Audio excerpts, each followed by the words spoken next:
Bismillahil malikil qudusi salam. Bismillahil azizil hakim.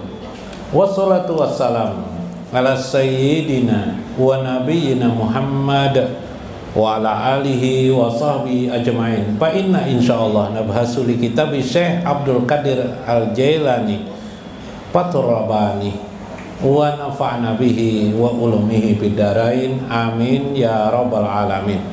Mudah-mudahan melalui saluran Syekh Abdul Qadir Al-Jailani keberkahan bagi kita untuk hidup kita di dunia ini, kehidupan di alam barzah maupun di alam akhirat yaumuddin nanti insyaallah. Mudah-mudahan bukan hanya keberkahan kita peroleh, tapi makin dekat kita kepada Allah dan Rasulnya sedekat-dekatnya. Amin ya rabbal alamin. Paqala al-mu'allif rahimahullah, berkata Syekh Abdul Qadir Al-Jailani, ya qaumi, wahai kaumku, wahai golonganku, wahai murid-muridku, antum ijahadartum majalisaz zikri tahdurunaha lil farjati la lil mudawati. Kalian, kata Syekh, ijahadartum majalisaz zikri, bila engkau menghadiri majelis zikir, yakni majelis untuk mengingat Allah, termasuk di dalamnya ada pembelajaran untuk dekat kepada Allah. Tahdurunaha lil farjati, hadirilah di dalamnya, hadirlah di dalamnya untuk mengobati dirimu. Lil faraji, janganlah sampai lalil mudawati, bukan mengobati dirimu. Dengan kata lain, jangan menghadiri itu di majelis itu hanya untuk bersenang-senang saja. Jangan menghadiri di majelis itu untuk mengobati hatimu. Tidak perlu itu, karena itu otomatis saja akan diperoleh. Tu'raduna an wa'jil wa'is, bila engkau tergesa-gesa menghadirinya atau engkau bersangka-sangka bermacam ragam, atau engkau untuk mengobati sakit hatimu, memuaskan hatimu, lebih baik tidak usah menghadiri.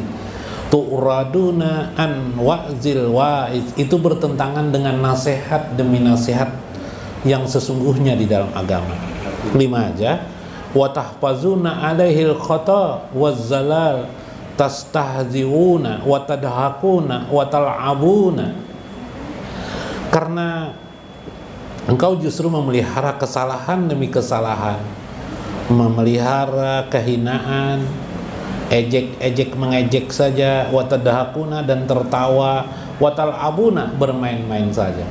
Kalau hanya untuk memuaskan hatimu, atau hanya untuk tadi memenuhi hasrat keinginanmu, mengobati jiwamu karena kamu sedang sedih, lalu kamu hadir di dalamnya, maka keberkatan itu banyak terpotong nantinya atau hilang dirinya.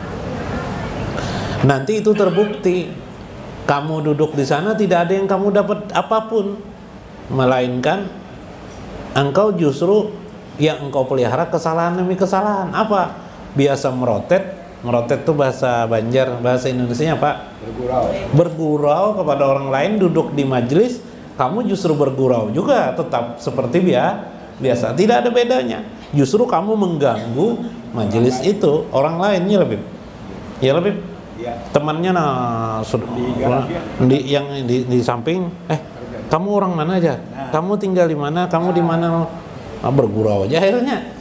Menangkap lagi pelajar. Yalah, tidak menampak lagi. Nah, ini bukan kata saya, ini kata Syekh Abdul Qadir Jailani.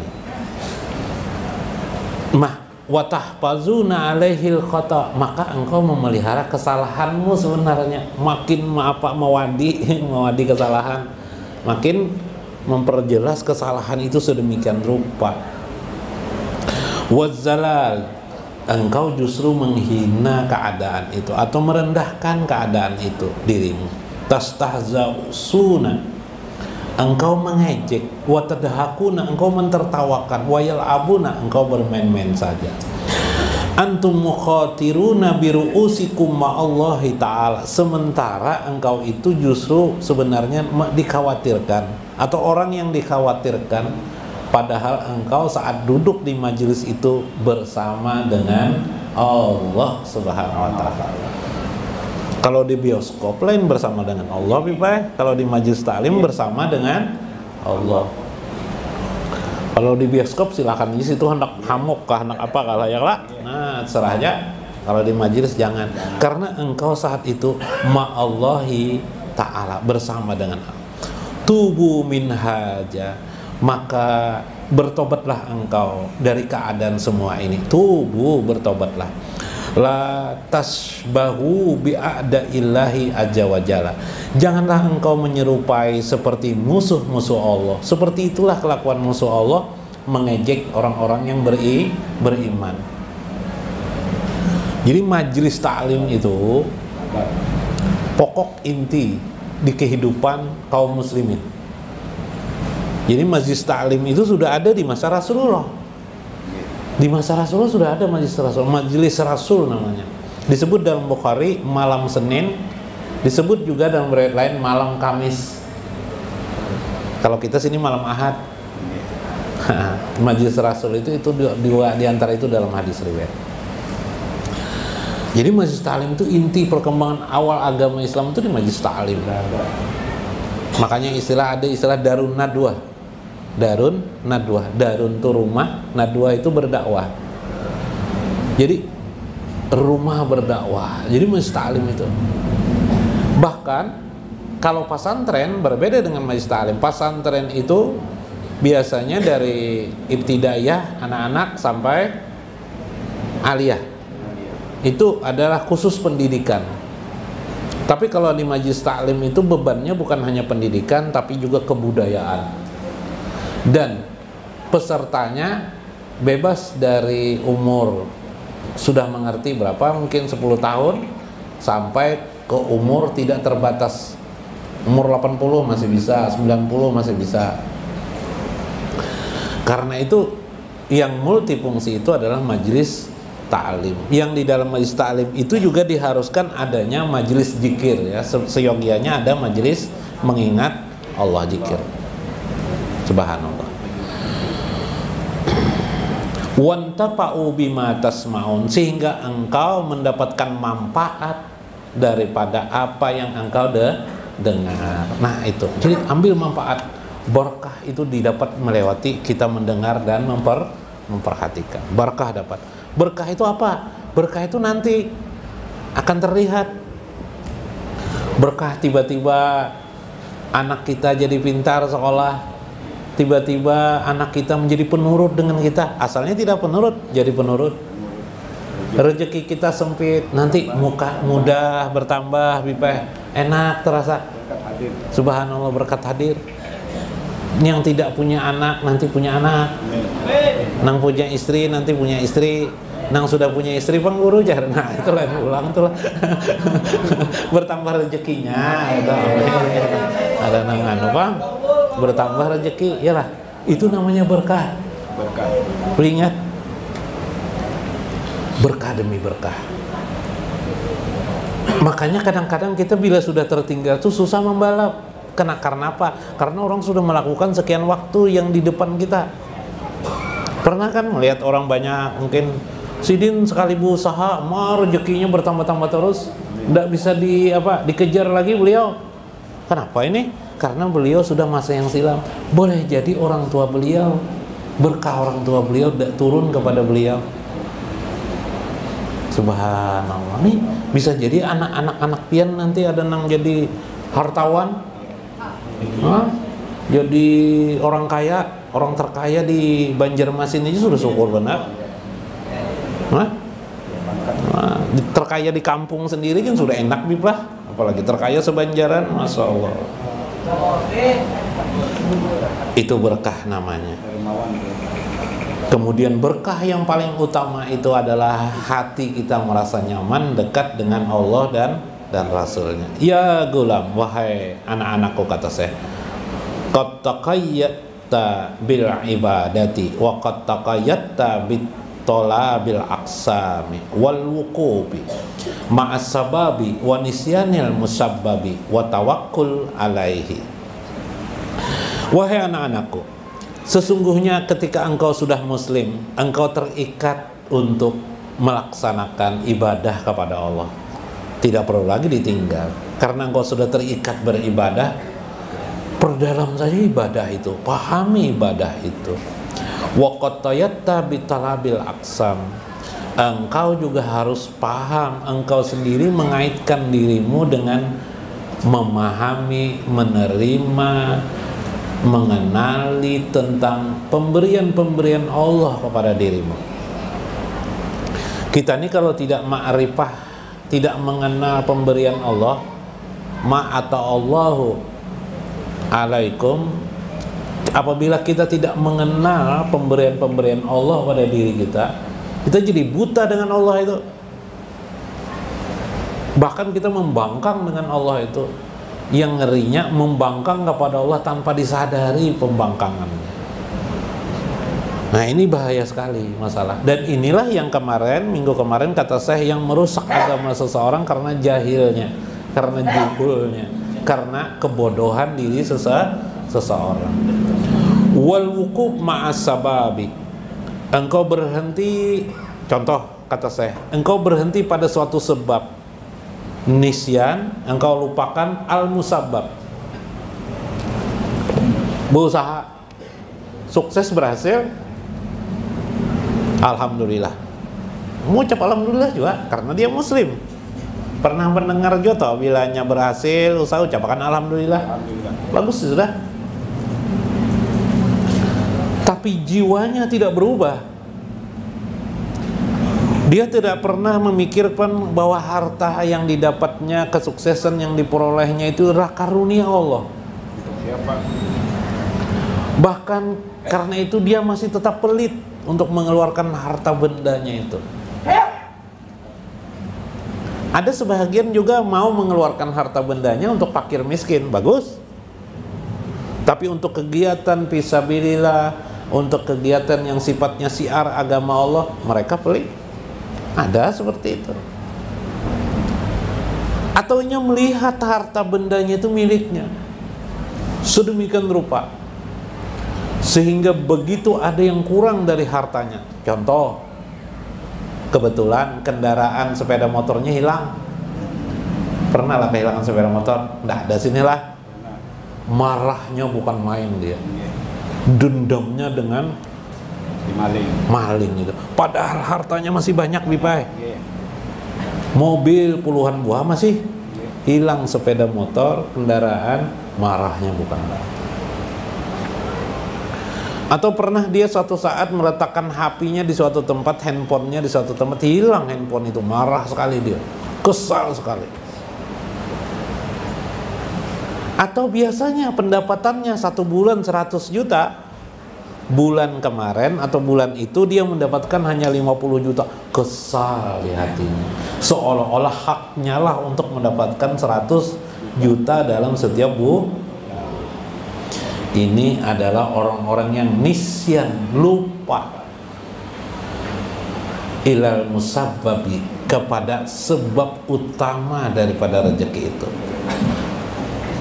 Betul, rezeki itu terlihat secara johir, kita memang berusaha.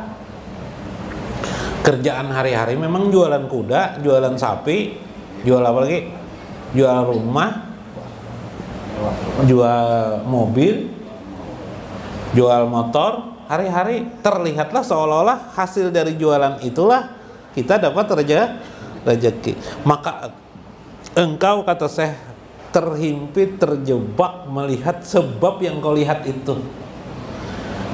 Nisyan, engkau sendiri lupa lupa jerseh wanisyanul musabbab, engkau lupa kepada al musabbab. Musabbab itu artinya yang menjadi penyebab utama, yaitu Allah Subhanahu wa ta'ala. Nah, itu banyak kita orang muslim nih, Allah itu dibingkai aja. Allah itu waktu sholat 5 waktu aja ada.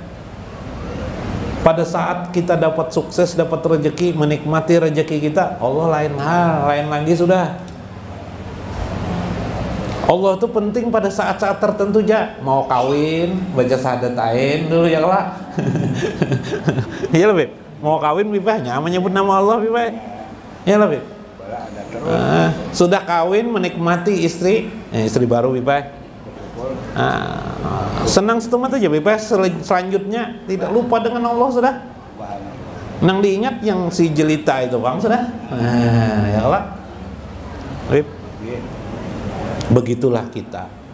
Wa tawakkul alai, dan engkau lupa untuk menyerahkan semua harta bendamu, menyerahkan tubuhmu, menyerahkan dirimu, menyerahkan darahmu, menyerahkan dirimu, menyerahkan urusanmu kepada Allah Subhanahu wa ta'ala. Alaika bistisna fil amali wal ikhlasi bihi. Seharusnya engkau sudah memulai dirimu untuk beramal dan mengikhlaskan segala amal yang dilakukan. Hari-harimu hanya mencari harta benda duniawi. Banyak sekali, bermiliar-miliar sudah tabungan, ratusan juta mungkin. Sedikit pun tidak ada untuk kepentingan agama Allah uangmu itu. Kamu tahan demi tahan, kamu tabung. Begitu ada uang lebihan yang banyak, itu otakmu bukan untuk kepentingan Allah, tapi otakmu adalah untuk anak-anakmu, untuk hidupmu, masa depanmu. Seolah-olah tanpa itu kamu akan hancur. Tiba-tiba kematian itu datang kepadamu. Mati, kalinya yang kaya itu mati juga ternyata. Disangka istrinya sedih. Mungkin karena kelakuan suaminya memang dulu bersyukur itu waktu nikmat dapat saja, selanjutnya tidak bersyukur lagi. Istrinya pun begitu juga, sedihnya sementara saja, sebulan, 2 bulan, akhirnya si istrinya kawin dengan laki-laki lain, ya kan? Dinikmatinya lah, diambilnya lah harta benda si suami tadi. Alangkah sedih si suami itu di dalam kuburnya. Subhanallah. Untuk apa dia mencari harta benda banyak-banyak? Uang itu pun ditinggalkannya. Iyalah, biasanya ditinggalkan di mana? Di buku rekening. Susah-susahnya juga hidup ini. Kemudian kadang harta itu berupa benda-benda yang sifatnya investasi, rumah, beberapa tanah. Setelah dia meninggal, anaknya menikmati, dibawa oleh anaknya main judi, main macam-macam, main perempuan, dan habis hartanya. Merugilah orang itu. Tidak ada kesempatan dia beramal dengan harta bendanya. Masya Allah, na'udzubillah min dzalik. Jadi pian kena lamunnya kaya di sinilah, jangan sampai lupa nih. Waktu miskin Bang Guru, miskin jangan juga lupa beramal saleh melewati wirid, membaca wirid. Jadi amal salehnya berupa banyak membaca wirid. Tadi kan dalam kitab Al-Hikam kan, membaca wirid. Wal ikhlas, mengikhlaskan karena Allah. Kalau Allah Ta'ala fi kitabihi wa ma khalaqtul jinna wal insa illa liya'budun. Karena memang hakikat kita hidup itu beribadah kepada Allah, bukan mencari kesenangan di dunia. Kita hidup di dunia ini sementara saja, bukan untuk waktu yang panjang dan lama. Tidak ada kepentingan yang banyak kita di dunia ini, melainkan kepentingan yang banyak itu adalah hari akhirat kita. Subhanallah. Ya lebih lah. Maka tenang-tenanglah orang-orang yang fakir, bertenang dirilah orang-orang yang masih sampai saat ini mungkin miskin. Sesungguhnya Allah akan membalas segala amal kebaikan kita, wirid-wirid kita semuanya, dengan kebaikan yang tak terhingga di akhirat kelak. Insya Allah. Mudah-mudahan bermanfaat, mudah-mudahan bermakna. Wallahul muwaffiq ila aqwamit thoriq. Assalamualaikum warahmatullahi wabarakatuh. Waalaikumsalam.